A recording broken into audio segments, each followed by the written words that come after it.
बेहाय जोंनि रायमाना जे प्राइमारि दङ सराइबिल बिटिसि कन्स्टिटुएन्सिनि सिङाव बेवहाय जोंनि बिपिएफ हान्जानि बड'लेण्ड पिपल्स फ्रन्ट नांगाल हान्जानिफ्राय जोंनि ट्रेक्टर हान्जा इउपिपिएल आवहाय गासै 66 सा मावथिफ्रा इउपिपिएल आव जइन जाफैदों। बिथांमोना दिनै जइन जाफैनानै इउपिपिएल हान्जानि जानानै समाजखौ सेवा खालामलांनो जोंनि बिटिआर आव फिन खनसेबाव इउपिपिएलनि सरकार दानो जोंनि प्रमद बर' सारनि दैदेननायाव नैथि खेबनि थाखाय सरकार दानो थाखाय दिनै सतबांसा लाबाय। आरो नोंथांमोना मिथिगौ दिनै रायमाना प्राइमारियाव फ्राय माने बिपिएफ हान्जानि मावथि कर्मिफोर बेबायदि गैला। सिगाङावबो जोंनि बिपिएफनि दैदेनगिरि बिथांमोन जोंनि इउपिपिएल हान्जायाव जइन जाफैबाय।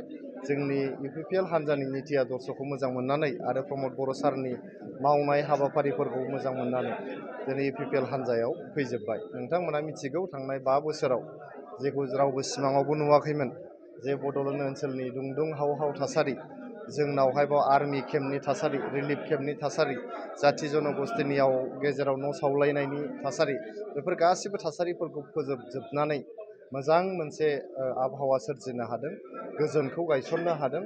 जोंनि फरायसुला फरायसुलि लाइमोन बिथांमोनखौहाय खामानिजों अरजाबहोनो हादों, गुन गोनां सोलोंथाइ होनो हादों आरो गुबुन हारि माहारिनि गेजेराव अनलायनाय आरो गोजोनखौ गायसननो हादों। बेनि थाखायनो दिनै बिटिआर ओनसोलनि बा बड'लेण्ड ओनसोलनि साफ्रोमबो रायजो राजाफ्रा इउपिपिएल हान्जानि खान्थिफोरजों सान्थौ सानस्रिफोरजोंहाय गोरोबफादों आरो मोजां मोनफ्लेथारनानै प्रमद बर' सारखौनो फिन खनसेबाव बिटिआरनि चिफ बानायनो थाखाय दिनै सतबांसा लादों।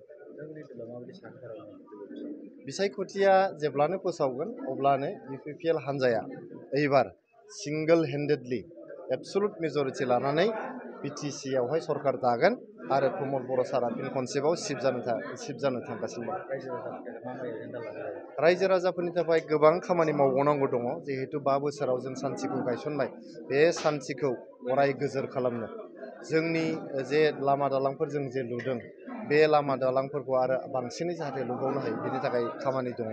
लाइमोनफोरखौ जाहाथे साख्रि बाख्रि होनायजों लोगोसे गेलेनाय आयदायाव, हारिमु आयदायाव, सोलोंथाइ आयदायाव मोनफ्रोमबो बिथिङावनो जोङो जौगाहोलांनो हायो आरो बिथांमोननो जों मोजां मोनसे राहा लामा होनो हायो।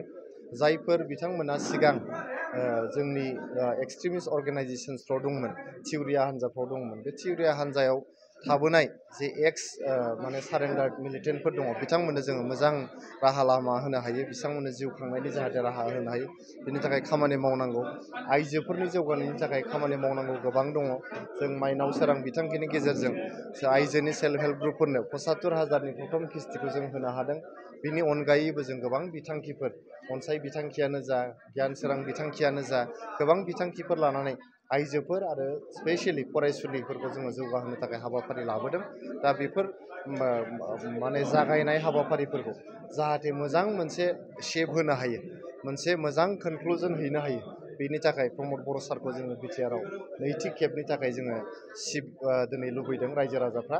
बिथाङानो चिफ जानो थांगासिनो दङ आरो बिथाङा जे सोरगिदिं मोजां हाबाफारिफोर लानानै जोंनि रायजो राजाफोरखौ मोजाङै जे सेवा खालामबाय बोसोरबानि थाखाय, फिन खनसेबाव बिथांनो बोसोरबा होनानै बिथांनि सेवाखौ जों आदाय खालामनो लुबैदों आरो बिटिआर ओनसोलनि सोरगिदिं जौगानायनि थाखाय दिनै बिथाङा मोनसेल' मुं, बेनो जाहैबाय प्रमद बर'।